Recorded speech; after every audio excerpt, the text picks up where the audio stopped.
The two teams you're about to see both played just once last weekend, both suffering losses. Na data principal, desquica energia na sequência de vitórias da Ninjas e Pijama. We're talking about a team that took 5 rounds from NIP versus Santos, who are run over 7-1. Definitely not an impressive head-to-head comparison. However, best of ones provide a complicated arena, ripe for the underdogs to take advantage of if they play their cards right. Sobre o jogo da oNe que a gente teve no split passado, era questão de quem concluir o step melhor, porque eram 2 times recentes e a gente tinha muita coisa para aplicar e buscar experiência. Aí foi questão de quem finalizou 1 ou 2 rounds para trazer a vitória, que no caso aconteceu para a oNe. Primeiro turno contra o Santos, foi 8-6, foi um Oregon bem pegado, que a gente queria jogar o Oregon, a gente sabia que o Oregon deles tinha ideia de que o Oregon deles era bom, só que a gente estava muito confiante para peitar, a gente sabia que se a gente deixasse ia cair, só que a gente cometeu ainda muitos poucos pequenos erros assim que foram custando rounds e acabamos indo pro AT. Acredito eu que era um mapa que não era pra gente ter deixado chegar no AT e fechado com 3 pontinhos, mas foi um mapa muito bem jogado por eles também. Team oNe and Santos are close in the table, but appearances can be deceiving. The difference is just 2 positions, but 5 points separate these teams in this face-off. If won decisively, Santos could considerably reduce the gap. There is always the risk of Team oNe running away with these points, however.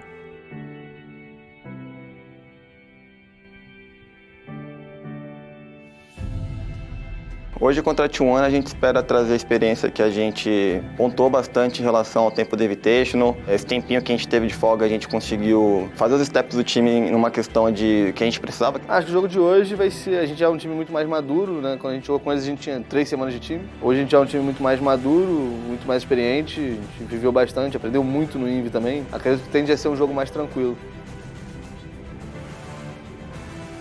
Will the experience accumulated by Team oNe SI 2021 make a difference, or has Santos managed to clean up their act? Only time will tell in this confrontation between Team oNe and Santos Esports.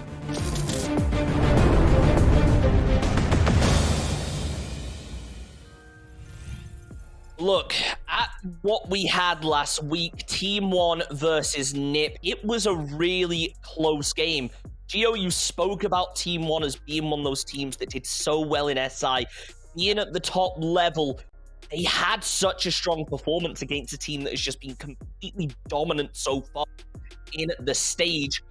What can Santos do to try and combat that? Because it does feel like this could be one of their toughest opponents yet. Look, I'm just saying. Santos, if you go to a map where Valkyrie is important, don't ban Valkyrie, because we know that Team oNe won't, and then you'll win the game, because that's kind of what happened between Team oNe and NIP. NIP didn't ban Valkyrie, neither did Team oNe, and then NIP used Valkyrie very well against them. But I mean, in all seriousness, I said Team oNe are the sort of team that they work very well together, but they all kind of have their own individual jobs to do. And if you can target certain players of the team, it sort of sends them into a bit of a frenzy where they can't necessarily execute. So I think that if Santos play very well together and make it quite monolithic for Team oNe to be able to break through, but pick off those relevant members of Team oNe, I'm thinking people like Alamau, Lagonis maybe as well, because Lagonis plays a lot of their hard support. And Team oNe have struggled when that's been brought down early. You know, that could give them a really good advantage, because Santos, all in all, they need to play faster, and they'll have the opportunity to do that much better if they can take down those major threats. Yeah, I think changing the pace of the game is something that Santos maybe need to work on a little, and I'm sure they're aware of that. And I think that's something that's going to favor heavily on the map, whether it is one of those kind of procedural maps. I think we spoke about them last week, where you have to sweep through a little bit, where you have to get aggressive.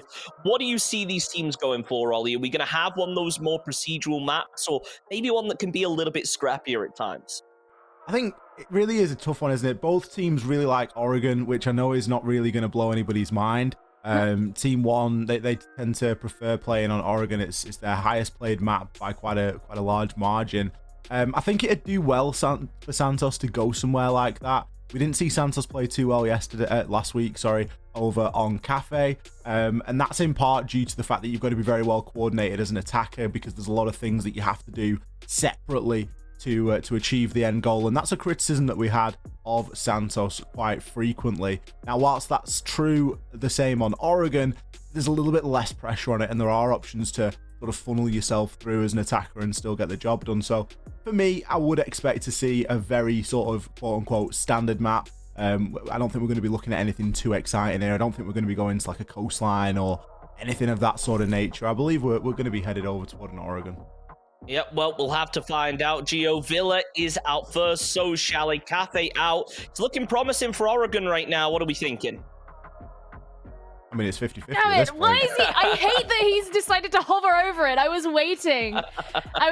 We got producer Simon in our ear just saying, hee. Oh, yeah, it's not Oregon, and it was No! Coastline. And the funny thing is, I'm so glad that you didn't ask me, Chunks, because I could see what map we were going to. I already knew. And the fact that as soon as Ollie said, I don't think we're going to a Coastline, I was like, I see the word litoral on my screen. I know what that means in Brazilian Portuguese. It means coastline. And this is the first coastline that we will have actually seen this stage as well. Now, in my opinion, a lot of people talk about which map should be replaced in the pool. I personally think it's Coastline's time, but it is exciting that we get to see the arguably most aggressive map come out today. And when you've got a team like Team One, who certainly are no strangers to aggression, and Santos, who are struggling with the speed of their attacks, oh my god, this is going to be a battleground, and Santos are going to have to work very, very hard.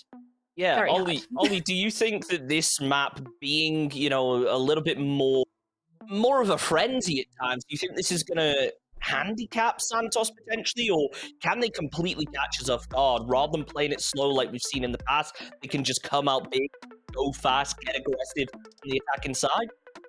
It's a tough one because you're going against some of the best gunners in BR6 here in terms of Team One, and that's said in their ratings. It's said in the way that they conduct themselves, how far they're able to get an SI.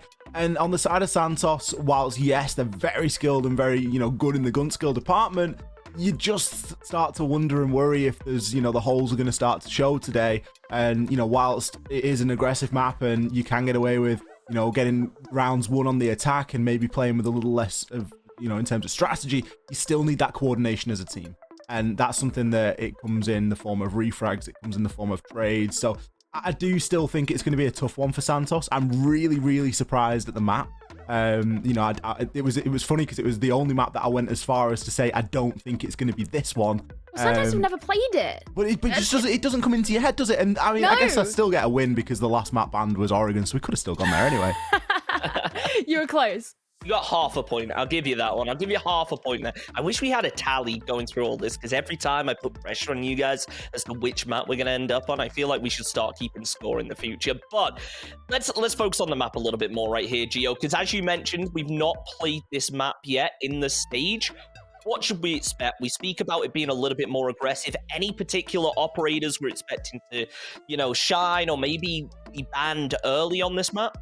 Well, I'm very interested to see if we're going to see Flores banned or if we're going to see Flores actually in play. And I think especially if you're attacking onto a site such as the kitchen site, he could be incredibly useful, especially, defensively. You need to have such a stronghold on the bomb site that's kind of facing service. I never remember if it's A or B. I'm one of those people. I don't know if it's A or B, and people always call it out. But the one that's facing the service door, I think if you can remove things like shields from there, that would be so useful.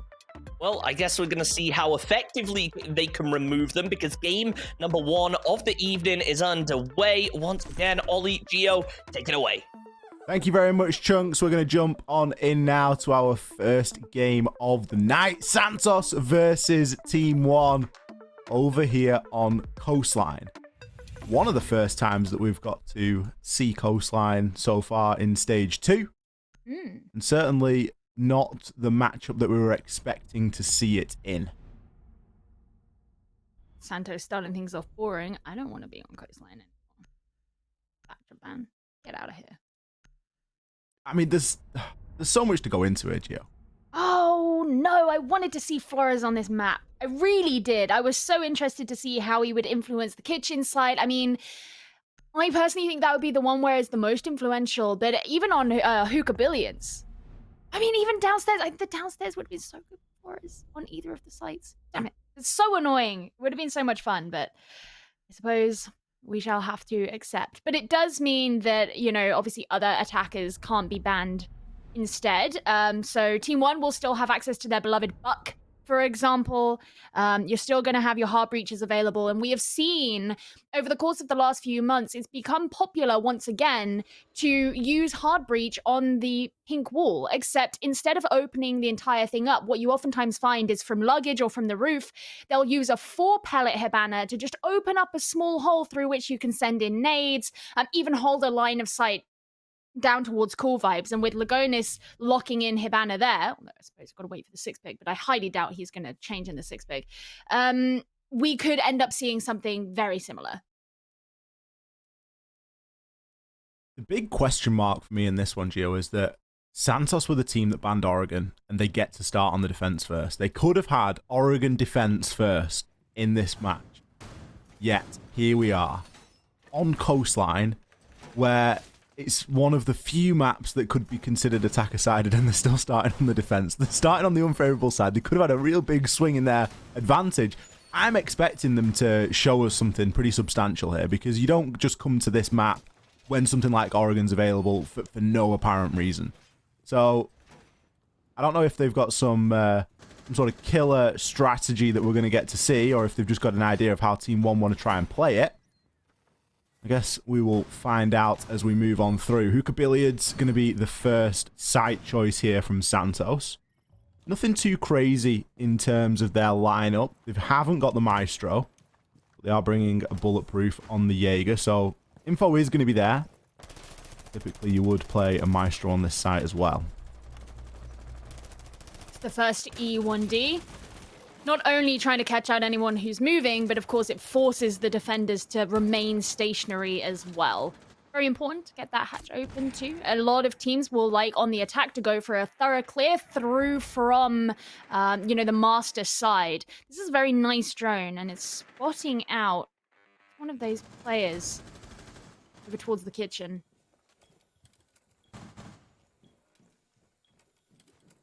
Horrible angle being held here by Cons. He's looking right through into Sauna. Always a chance at being able to pick somebody up as they walk on through, but you've really got to land your shots, especially when all you get is the feet to try and shoot at Alamau. He's going to open things up the kill over onto STK. Very quickly, an advantage here is going to be gained by Team One. KDS as well comes on through. Take down Destiny. Already the pressure being applied here. 2 kills being found essentially for free. Managing to get those rotations and the windows locked off. Makes it a lot easier here now for Team One to look to move through in this last half of the round. Watching out on for Cool Vibes. He doesn't need to get too aggressive though. You've got a Malusi Banshee there. So you'll either hear it get destroyed or, you know, it's going to send off its wub. So I think Cons has some relative safety here as he still continues to try and hold on to Hookah. Opening up the wall as well. You want to have those lines of sight down towards Aqua if anybody's going to be attacking in through there. It's not ideal. I mean, he can vault in through the rotate hole that they have if he does need to get out. And he can, of course, throw through the Toxic Babe canisters. But I think Santos, especially having lost a number of their players, they need to have as much control of this entire side of the map as they can possibly get. Couple of Toxic Babe canisters coming out. Cons is certainly feeling the pressure. He's been droned as well inside of B. His ADS has been burnt. Somebody outside going to start to pressure in. Lagonis going to hit the plant, but there is information on that. Cons is able to detonate the Toxic Babe canister, but you do wonder in a 2 versus 4 now as he does make a swing there onto Alamau. KDS looking to try and nail that diffuser to the floor. The final 2 kills come in. Levy and Neskin. Bit more information there. The EE1D coming in pretty clutch. Team One, take round 1. Messy round for Santos, and I think Team One read very well into where Santos were located. You know, they had those early drones.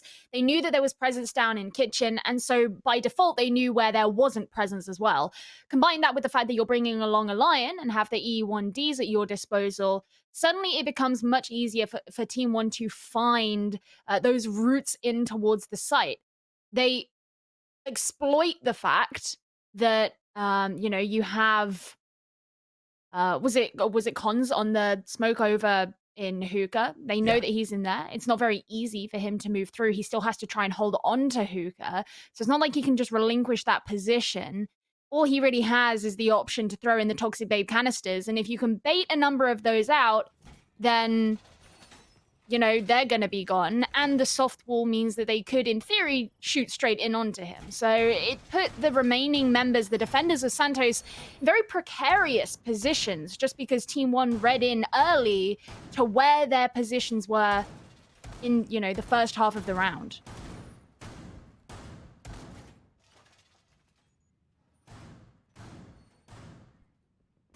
Well, a change of sight here. Don't feel too confident. Instead, going to go downstairs to the kitchen. Kind of strange to see a sight change so soon.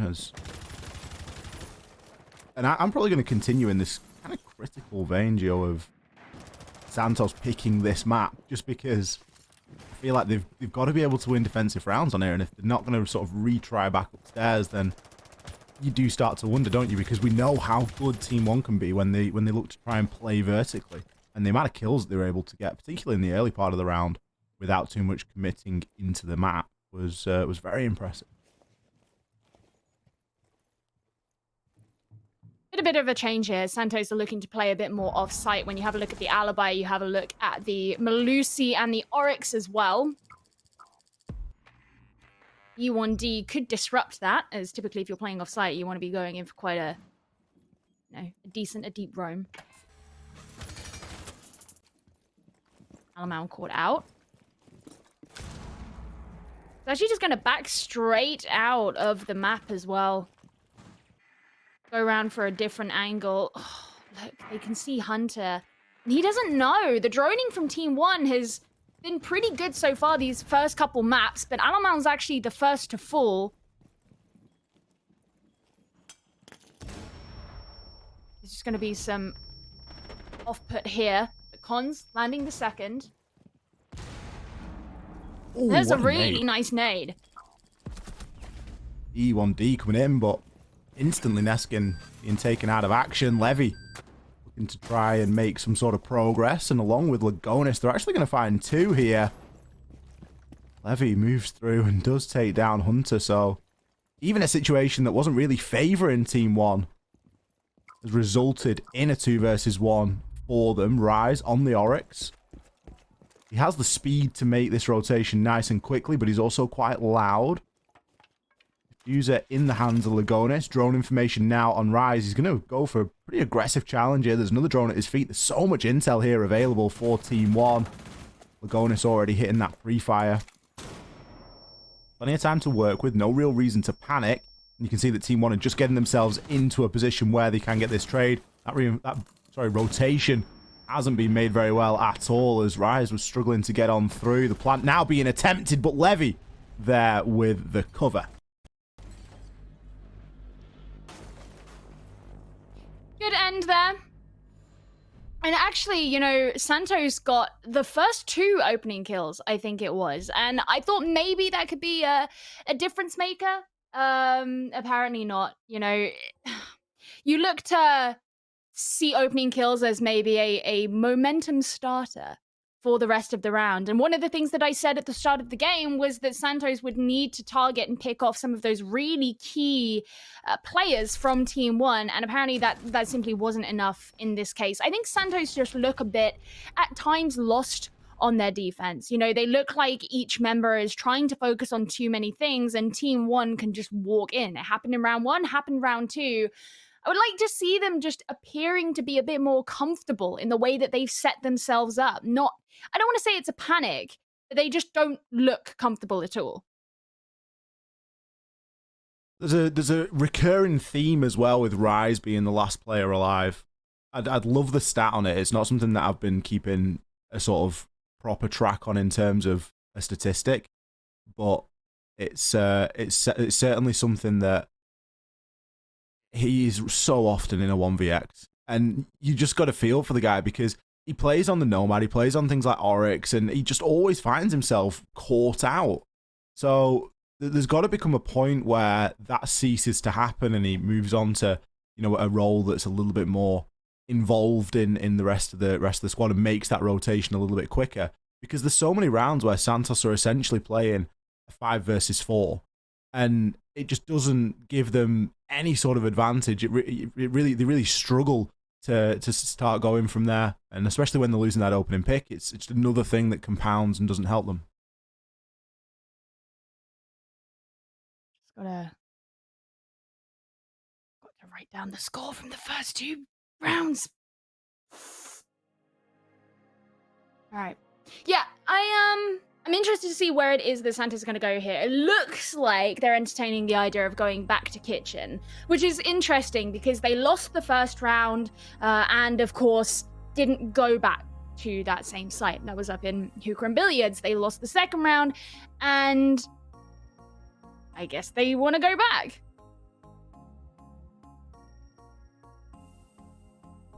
Well, they're going to have to find something somewhere, Gio, because otherwise we're going to get a little bit more critical, and kind of rightly so, because they're not giving themselves the best chance here at success. I do believe we're getting ourselves back into the lobby. We have some players rejoin.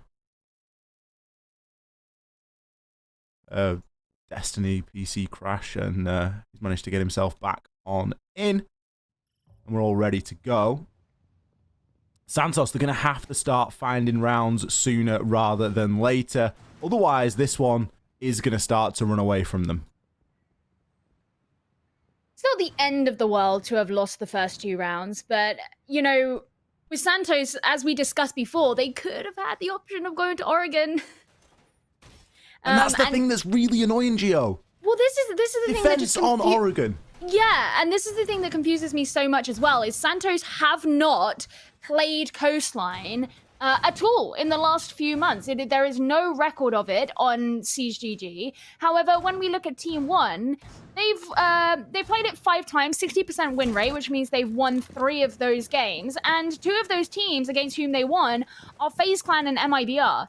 Ironically, those are also the 2 teams against whom they lost. So I suppose it kind of evens out there, but I just find it very peculiar. Team One have a proven track record on this map, and Santos don't. And there's nothing wrong with going to a map that you've been scrimming and actually branching out on your map pool. I think that's a great thing. It's just, I don't know, it's risky. Maybe don't do it against Team One. That could be... do it against, like... Do it against somebody else. Do it against someone else that isn't known for the Coastline. I mean, not that Team One are particularly known for it, but they've got a, as you say, a proven track record on here. Rise, he's getting baited currently. He's just trying to search out onto the drone, but we do have players on the upside down rappel. And this is something that Team One have done very effectively, is they've been able to get these opening engagements without overcommitting to the actual map. And that's in part due to the fact that there's just so many angles that you can hold here on Coastline. KDS there, being able to take down Rise. That's something that those couple of players have been working on for quite some time there. Baiting Rise a little bit further, getting the drones out there, causing him to make movements. And all of a sudden, the opening kill is theirs. Gives them a huge swing here once again, as a nade's going to come on in now as well. Not going to grab anybody, but KDS still in a threatening position. I do wonder why it is the Rise has decided to come on the Oryx instead of the Smoke, which is what he was on before he 6-picked off of it, because Oryx usually implies you want to be hopping back upstairs later on, which certainly could have value, I guess, if the attacking team take the upstairs directly above the site as they are right now, but maybe those Toxic Babe canisters could have been far more useful if Santos played more anchory and let Team One come to them. I just wonder if maybe they would have found more value that way, because Rise, as you say, has found himself baited. Con's down below. He's watching out for where these attackers are above him. He has a general idea as he goes in for those shotgun shots, but he's just given away his entire location as the E1D comes in, and Alamau punishing his teammate of Destiny. Cons is getting very distracted in that vertical engagement as well. He's currently getting droned. We can see there's players circling on his location. Apparently not supported really by anybody else. He's now got himself into the bathroom. He's got a chance here, but that trigger discipline could pay off. He finds himself one. The second, too bad. Initially, it was a clone as kills trade further elsewhere. STK has actually ran outside and jumped back on in, so that's going to do something. The final 2 kills here are going to come in. Cons and STK. I mean, we saw Cons there with the trigger discipline, but I want to see STK jumping himself out of that window. Yeah. You know, it was great. As soon as the diffuser went down, as a defender, you suddenly have so much control over the situation. There was very little time remaining as well. So at that point, you know, 2 defenders, they went into service. You knew one was coming in through service door. Cool, you have one guy facing that way. You know, one was coming in through the actual service bomb site. Cool, you have another guy facing that way. So they had the opportunity to set themselves up at the end there, and bringing down the Yana at the time that they did was perfect. And that could have very easily gone the wrong way for Santos, because if he hadn't exhibited that kind of trigger discipline, which it was a little bit touch and go, it wasn't exactly clean trigger discipline, but he did leave it long enough that he had the reaction time to move on to the real player and bring the diffuser down. That was the crucial part, and that could have easily turned back around, given Team 1 plenty of time to plant, and made it much harder for the defenders to come in themselves. Finally, we see Santos pick themselves up around here. Now, Gio, this is where we really start to ask some hard-hitting questions. The site. Yeah, what are we this? doing in Penthouse and Theatre? I mean, this makes me want to... I don't have it up right now. It makes me want to find out, in Brazil, how attacker and defender-sided Penthouse and Theatre is. Penthouse and Theatre reminds me of, like, Velvet Shell. Grinding ranked. Like, okay. This was the site before, like, back in the day. You're in the right season. Oh, for sure. But it just... Blue Bar and Sunrise is a thing. Like, you could go down there and have a go. You could go back upstairs to Hookah and Billiards. And you just worry about this site. Now, obviously, Team 1 have got to get themselves in, which I'm sure that they're going to try and do. The typical way of moving through here is to get control of VIP. Alternatively, you can go for more of a theatre-sided push, but ideally you want somebody on that big window, as it really does cut the site in half. KDS initially just looking to clear through Aqua and luggage. Got a drone that's going to be moving ahead of him, an E1D scan, a live ping, and a headshot onto Destiny. Again, opening engagement here going in Team 1's favour. It's the first step in the process of, I assume, allowing Lagonis to open up the theatre wall. That's usually what you see open. We did see it's been electrified, so that's going to have to be removed. But that shouldn't be too much of a problem if they can achieve that from below. It is usually that wall that gets opened by the hard breach. So having control of this side of the map, it's a good start. Hunter's trying to hold this line of sight over through to the other side of the courtyard, but so far isn't finding anything. In fact, there's a lot of presence from Team 1 downstairs. You can see those silhouettes down below. Hunter's missed his chance there for the most part, as KDS has got a heads up as to where he is now. There's a nice drone there placed on the side. Now that electrification has been dealt with. Nades can start to be used now from below as well. KDS there just trying to route those players out of theatre. There's still, of course, option for that to be held from Penthouse, but if there's anybody on the rappel, it is going to make it increasingly more difficult. And we can already see 2 players getting themselves on that rappel now. We're going to see one go up to bathroom hatch. There isn't a world amount of time left here for Team 1, especially with how many players and C4s are alive on the side of Santos. Cons could find himself a couple here if he times it right. The C4 goes out, and he does! Wow. Picks himself up the double. Remains alive here inside of theatre to pre-fire his way through the soft wall. Lagonis, desperate attempt to try and get the plant down. Alamau and Levy, come on through! Team 1 clutching it up when it counts. Wow, if I am Santos, I am not happy with that one, because especially when the C4s or C4 that got 2 players went down from Santos. Great. There is so little time left for Team 1 to actually push their way into the site. They haven't been able to capitalize on the lines of sight opened up on the theater wall enough to clear out what's going on inside the site. You have such a great position there. But then you kind of not looking in the right direction when Alamau and Levy come in through the end and clearing up those last couple of kills. I mean, that's so... Oh, it's just such a good C4. And I thought that was it. I thought that was the round going to Santos. Absolutely. What was the left? Like 29 seconds at that point when the C4 Not goes a down? lot. There wasn't a lot of time. And then even still, you see Lagonis starting to plant and you're like, oh, God, this is getting really rough now. He's just going to get shot. And Levy and Alamau have the cover. I don't want to say that's why we don't see that as a sight, because that was quite a clutch up there on the side of Team 1. But certainly the angles that can be held are one of the reasons why it isn't regularly seen as a sight. And it might be a bit strange to some people watching, because they think, well, you know, what's the main difference between that and over here now in Penthouse and in Hooker and Billiards? And the big difference is space. You've got a lot more space to work with. You've got the adjoining room inside of Aqua that you can use. Sure, there's still a big window that can cut off a rotation. There's also no hatch. It's instead a balcony. And it just makes it all a little bit more defensible. You have like a lot more off-site room to work with as well, especially if you consider Pink to be off-site and not actually part of Billiards. That has direct line of sight onto Cool Vibes as well. Oftentimes you'll find someone actually situated on Cool Vibes. It's not unheard of to have someone down below too, or even over in VIP. So the room that you have directly surrounding the side is a lot more useful to you for defending Hookah Billiards than it is if you are defending Penthouse Theatre. Now, Santos struggled to defend this successfully back on round 1, and it was Team 1 who took it for themselves. This is the first time they've revisited it. Nice damage done onto KDS, but simply not enough.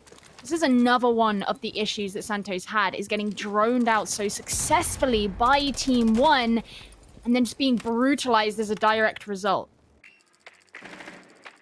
It is a consistent theme with Team 1, that incessant droning at the start of the round, followed in by Lion Scans. This time, however, it hasn't worked out. Levy has fallen. No more awkward Lion Scans to try and deal with.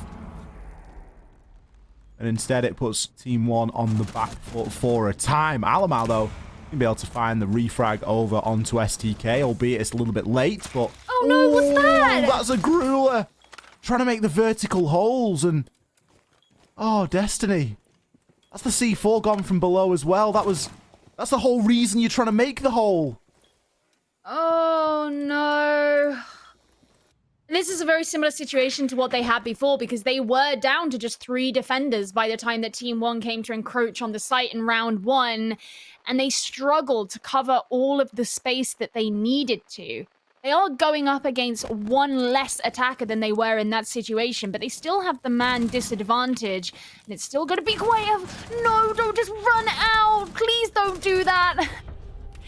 Oh, man. Everything went downhill after Rise killed his teammate. Yeah. That's a hard pill to swallow, really, if you're Santos. And it's not to say that if Destiny had been alive, it would have been much different. Team 1 are moving with a certain level of confidence now. You know, Alamau, he was playing the Twitch in that last round. Everybody knows how good Twitch's F2 is at the minute. You know, that's the gun that you take if you want to start to shred. And that's exactly what we were seeing. Another really tough round here for Santos, and you just get the impression that things aren't going to get any easier when they eventually make that switch onto the attack. There's another round here of defense left for them. But I mean, if they finish at a 1-5 split, it's going to start to look like a pretty quick game as soon as you get Team 1 on the defense, and they're the ones that are going to translate this aggressive attacking play that they're going with into an aggressive defensive play, where they're going to be going for peaks. They're going to be trying to get you early and not give free access to the building. It's a bit of a worrying sight here for Santos. But finally, they're going to change site. They're going to go downstairs to Double Bar. So this is the first site that they haven't been to. And this is what you, Ollie, was saying. You would have preferred them to have visited before they went to Penthouse Theatre. So we'll see how this one goes. You know, obviously it has its own kind of defensive setup. We look at the way that Santos are choosing to defend. They're kind of leaning into this kind of trap idea. They've brought along the Grishnot mines of the Ella. They brought along the Goo mines of Legion. So they want Team 1 to fall into those, I suppose, as well as the Wamai alongside the Jaeger, which I think is a good decision because they have found themselves caught out in nades just a couple of times. It also makes it harder for the utility that they are leaning into to be brought down. However, I kind of can't help but think that maybe they would benefit from bringing an Echo or a Maestro, you know, especially as Echo has a shield. So you have the option for denial, but you'll also have the information, which they seem to be dearly lacking.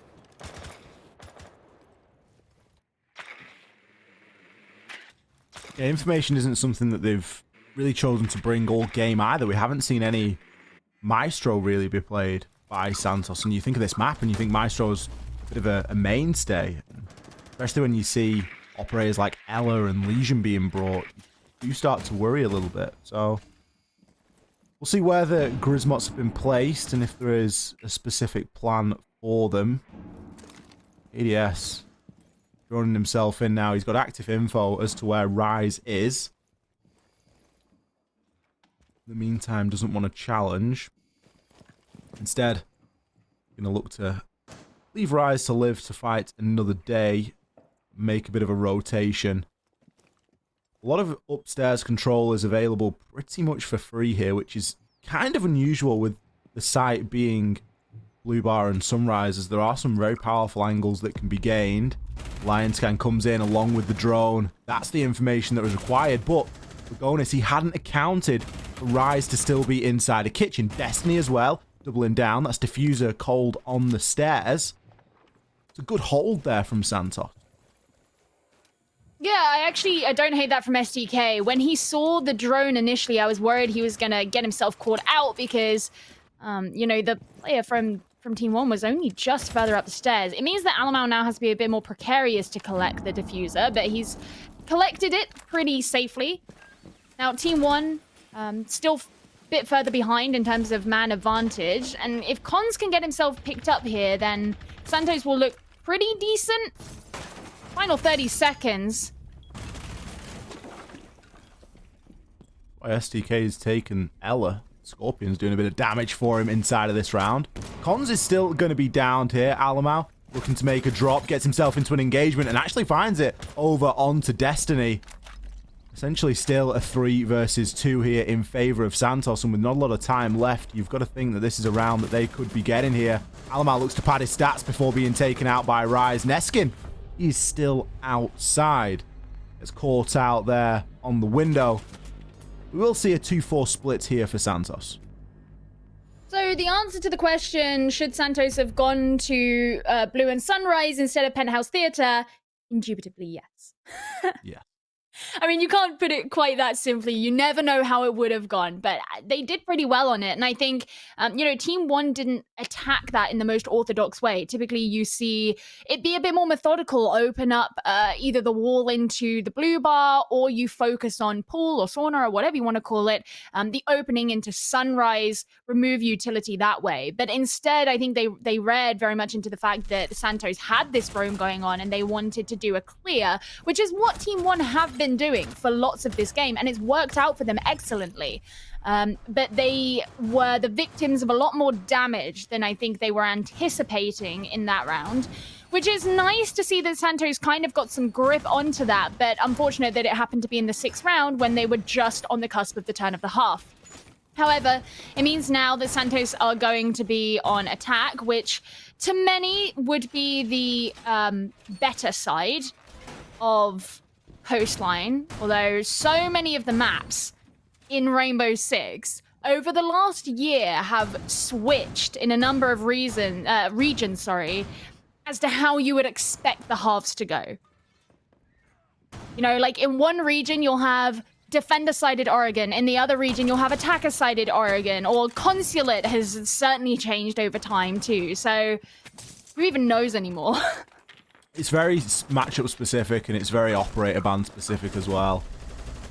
And they're not two things that can you know, really be judged too easily. But We're seeing a quick plant here by Santos. They are bringing the heat, and Lagonis is feeling it. SDK continuing such a tear that he was on in the previous round as he finds himself a couple.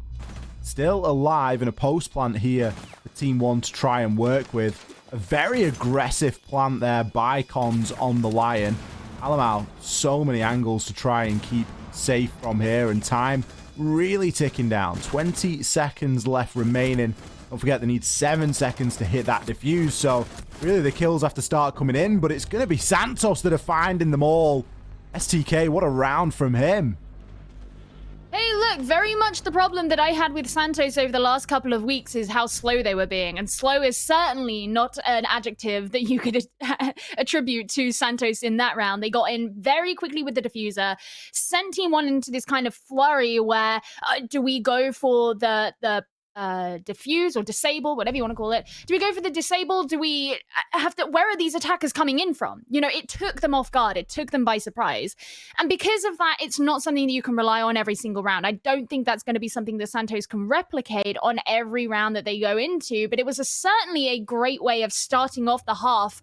And I think probably reminding Team 1 that they need to owe Santos a bit of respect. Not that Team 1 have been playing disrespectfully, but, you know, Santos probably didn't feel too hot after the way that they played on their defense. Now, when Team 1 are coming on to a site like this, Hookah Billiards, which is typically the primary site for most teams who'll be playing on Coastline, I wonder if this is going to change the outcome, because Team 1 may be a bit more practiced. Santos may be going to find it harder to actually break into this site because of that fact.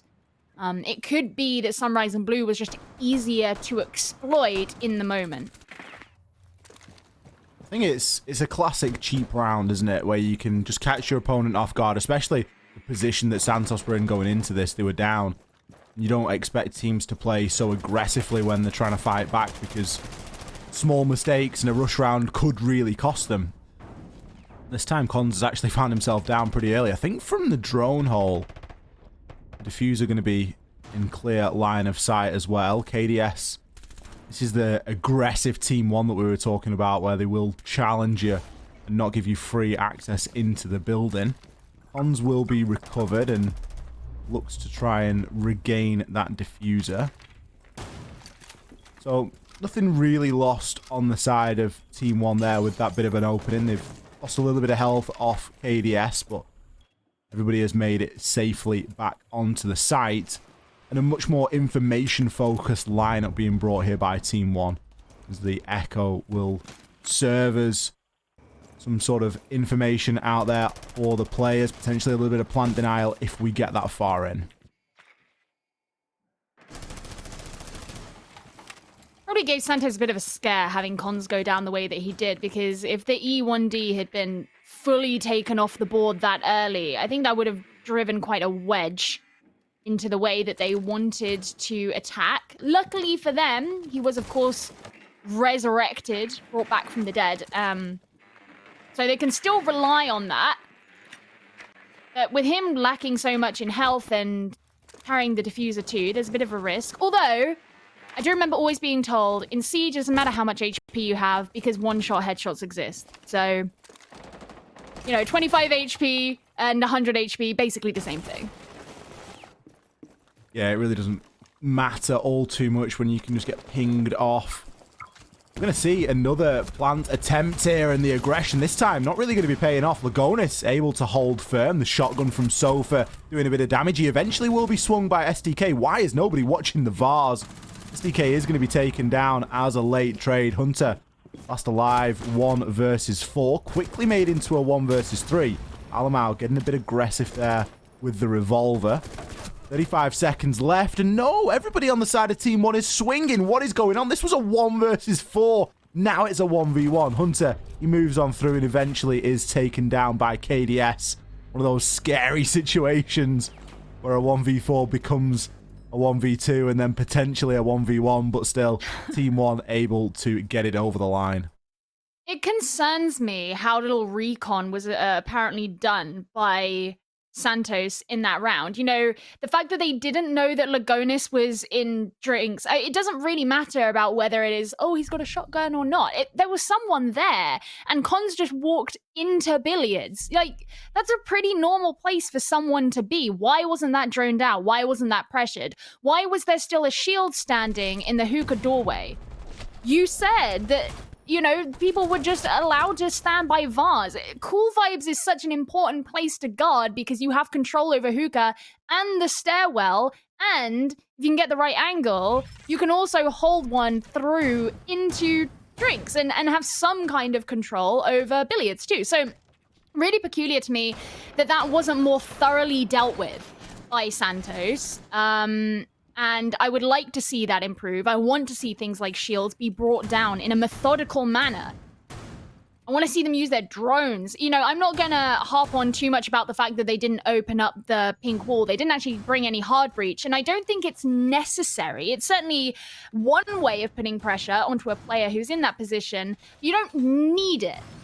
But they still shouldn't have just walked in to billiards without checking that at all. Like, Lagonis is right behind the wall, man. You do start to worry at this point now where you see a very aggressive round on their first round of attack that worked out, and it looked well measured. But then you see that just come as a lot of aggression out of nowhere in the middle of a round, and you start to think, well, was that first round measured, or was it a little bit fluky in that they just had everything line up for them? And you just worry that if that's all they've got, an aggressive push that's going to be sort of poorly considered, is it going to start to hurt them a little bit? Nice nade being found here. SDK, a player that's really stepped up for Santos so far. He's really double positive. Wasn't a bit of a nuisance of himself. Finds the opener there over onto Levy. Going to be a bit of a loss, particularly the loss of that Vector.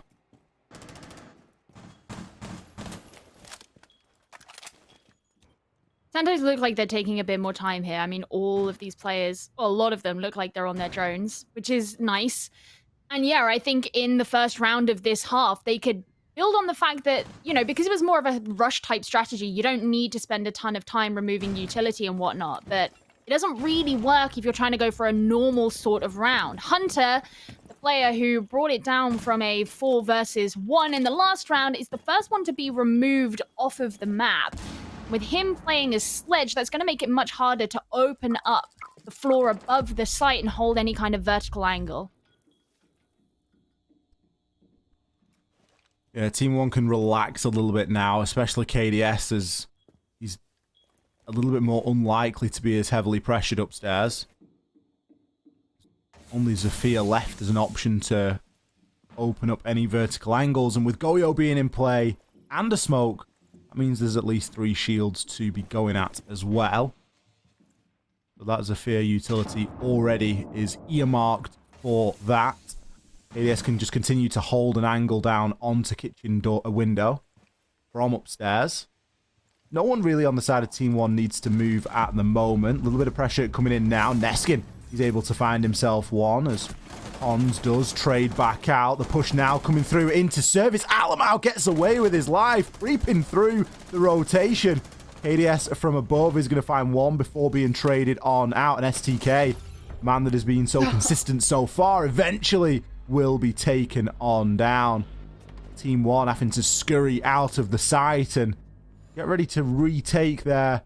They got pushed a little bit firmer by Santos, but still around to Team 1 and a match point. That was unfortunate timing at the end there too. It was like, start reloading and then wait, did I see something? And then once you have that thought, you're taken down. So, not great. So back to Blue and Sunrise, which was the first site that Team 1 decided to come to. So they've actually gone for a more traditional cycle, unlike what Santos did when they were on their defense. See what it is they're going to be bringing. So they flirted with the idea of taking a Clash, but instead have switched over to Ella, which is an operator that Santos also decided to bring at one point. However, not once did they touch the Mozzie. And I think that that's actually a pretty good play. I think Team 1 brought a Mozzie earlier, correct? Yeah. Yeah, they did. And when we've seen the way that Santos has struggled with the efficacy of their droning, I think having a Mozzie out on the field as well just really, like, drives a dagger into that flaw that Santos seem to have. So if they are struggling to gain information, that's going to make it even harder. And remember, of course, that Santos' successful defense onto this site was really attributed to the fact that they went in for a rush. That can't be done a second time. I hope they're not going to try and do it a second time as well, because I think Team One would be more prepared for that and they would be able to deal with it. So you've got to go in for a more standard type attack that is more reliant on information, and you're already struggling to drone successfully, you're already struggling to gain info, and you've got to go up against a Mozzie. That's difficult, man. TK going to start to gather a little bit of information there and look to make his push through into kitchen. Been very good with the grenades in the early part of the round. It's often how he finds an opening kill. Lion scan coming on through. It's always a good time to couple a grenade with as well, because the player feels like they can't move, at least without giving their location away. It'll be Destiny to find the first frag here onto Neskin. Now, Alamau has got the FO12, so he's going to be looking primarily at those close range engagements. Maybe we'll switch to the pistol if needs must, but still another kill coming in here for Santos as Rise takes down KDS. He gets caught out inside a kitchen. The pistol will not do the job, as that's going to be a flawless round. Destiny, he picks up 3 kills inside of the round. Majority of them coming in from office. A much different approach there by Santos onto that same site. And they do something to try and catch up here. It wasn't a rush, but it did work. So Team One have now learned through the duration of 2 rounds that Santos just have something when it comes to attacking onto Blue and Sunrise. This return to hookah billiards, I think, is going to potentially be the hardest one that Santos are going to face, because a lot of those problems were the most apparent here. The big thing that I want them to improve on and I want them to lean into is the removal of utility. They're bringing 4 nades, so they have what it takes to remove the utility, and the lifelines too certainly help. Shock drones, I guess, as well, but it's not the same kind of utility that's going to be removed by shock drones. So, and once again, you know, Team One, they've gone for this very heavy utility denial. I suppose you could argue utility soak as well, because you're considering that the mute jammers have to be removed, the electro claws have to be removed, the yokai drones have to be removed, and likely the Mozzie pests also have to be removed. So it really requires Santos to use their utility very economically, because one false move means that you're not going to have it for later in a situation that may be critical on determining the success of this round.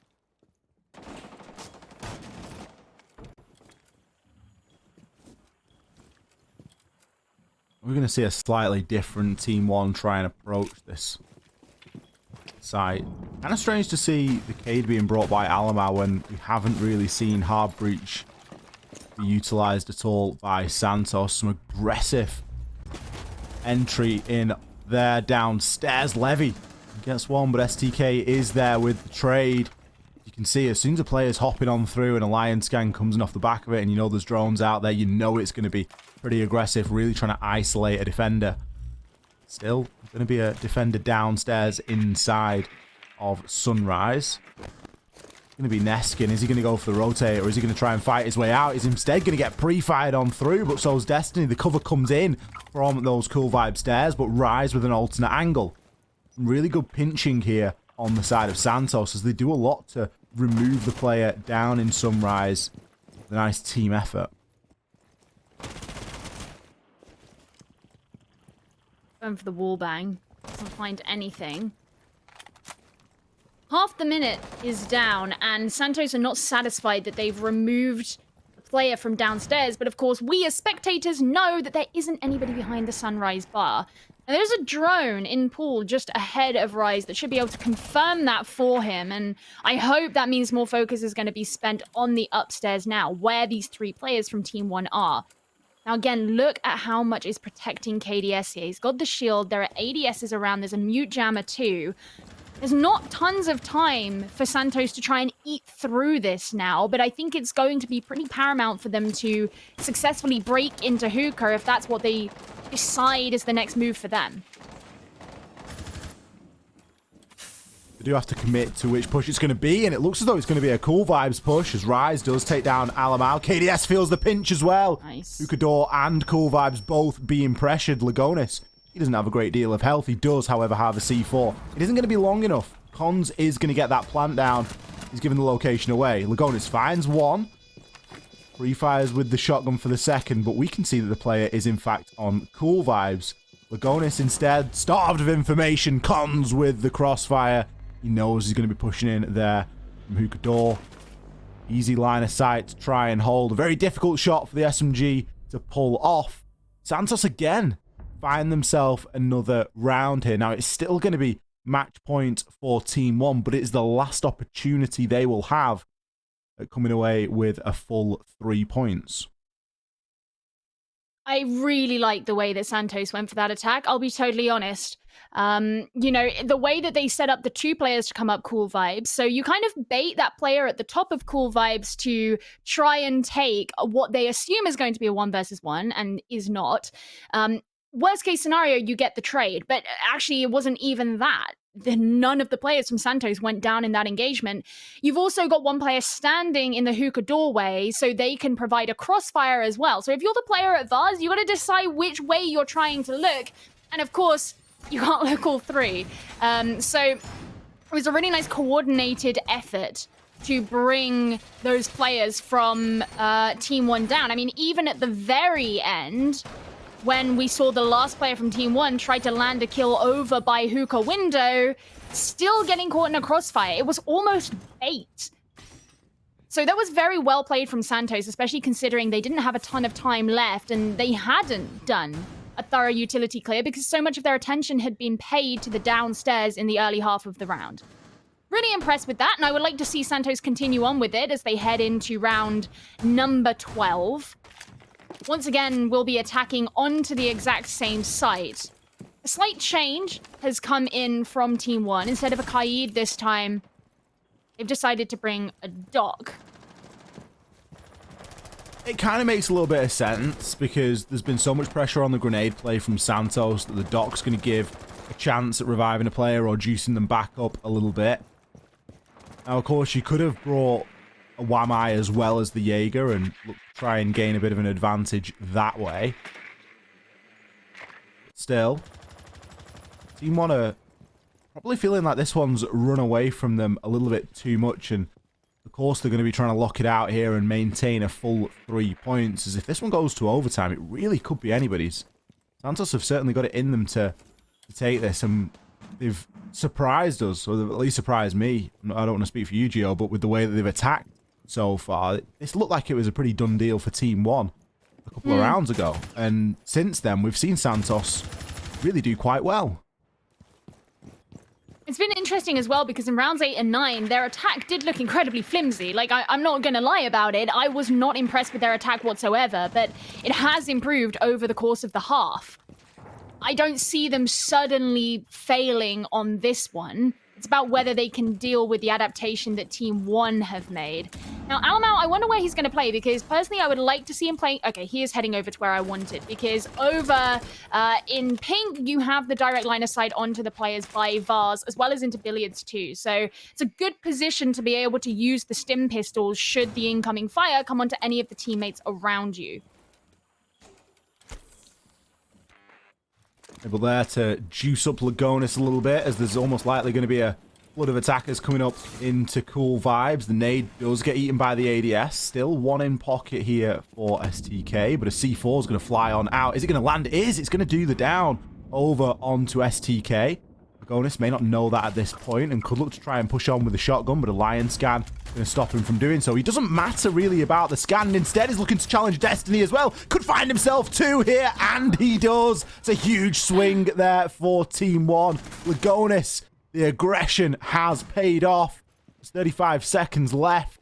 Hunter, he's going to try and push on up now as well. Looking to pre-fire into the corner, often somewhere that players will try and sit, but Lagonis knows better than that. He's back up onto Cool Vibes, and it's all in the hands of Rise. He shuts down Alamau, but he is 1 versus 4.